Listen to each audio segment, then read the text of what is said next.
It's the end of the week, Friday, July the 19th, and I tweeted out early in the morning that I thought the market was shaky. And I got out of gold, tweeted my price on that, GDX actually. Was not in any mood to lose any money on anything. Took some profits in a 140 short call on Caterpillar. Waited till it climbed a little bit, and then sold next week's 137s. They report earnings, I believe, on Wednesday morning, but double check that to be sure. A little bit higher volume on the Dow than yesterday, same with the NASDAQ, but all of them were under relative volume. Advancers were behind decliners, so decliners led advances 55 to 38. The market was on a steady downhill all day long, and there's more red than green. So that means that the oscillator now is going to continue to drop into the oversold area. So the momentum now is money moving out of the market, and I am at 52% cash at the moment.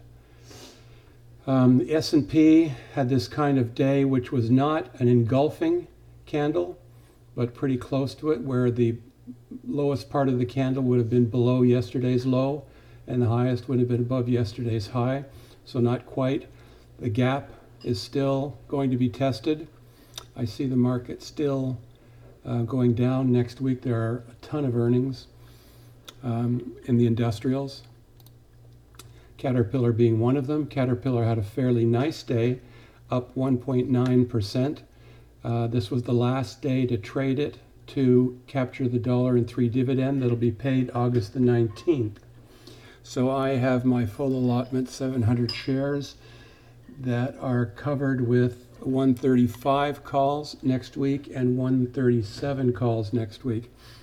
Any pullbacks would be nice. If Caterpillar had earnings that didn't surprise the market one way or the other, I would be very happy with that. We've got the Chiku span now is moving up towards a flat cloud and a possibility of breaking here, and that could happen Tuesday or Wednesday. So check when the earnings are. 61.8% retrace was the resistance area. I said that I got out of gold, and my gold trade was at 27.72.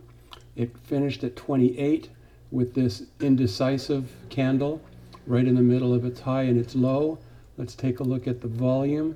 The volume was relatively high today. We've had 3 high days of above average volume for the gold miners.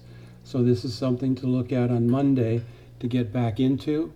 But with what's happening over in the Strait of Hormuz, oil, the dollar, and gold to me form a triangle, and they don't all move at the same time.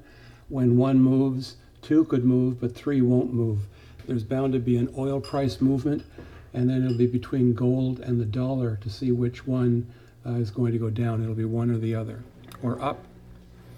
Whirlpool, down $2.19. I still have short calls there. My short calls are next week's 145s. So overall on my trade, I'm about neutral right now. So as it gets down to 145, this will start becoming a really nice trade. They have earnings next week as well. Their earnings are on the 22nd after the market closes. So that would be Monday after the market closes. Caterpillar is the 24th, before the market opens.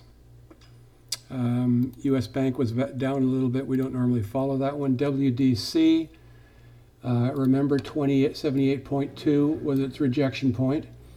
Didn't come down to test the 200 and is now playing in between these areas. I don't have any stock in WDC left. You can see that trading is anemic. Today was a very low trading volume day in this particular chip maker stock. We had a bounce off the 200 earlier in the week for the Chiku span. I would check to see when earnings are for WDC, but I don't want to be holding the stock for WDC on earnings.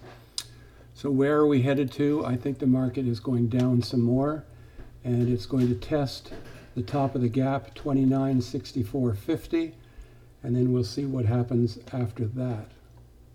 Have a good weekend.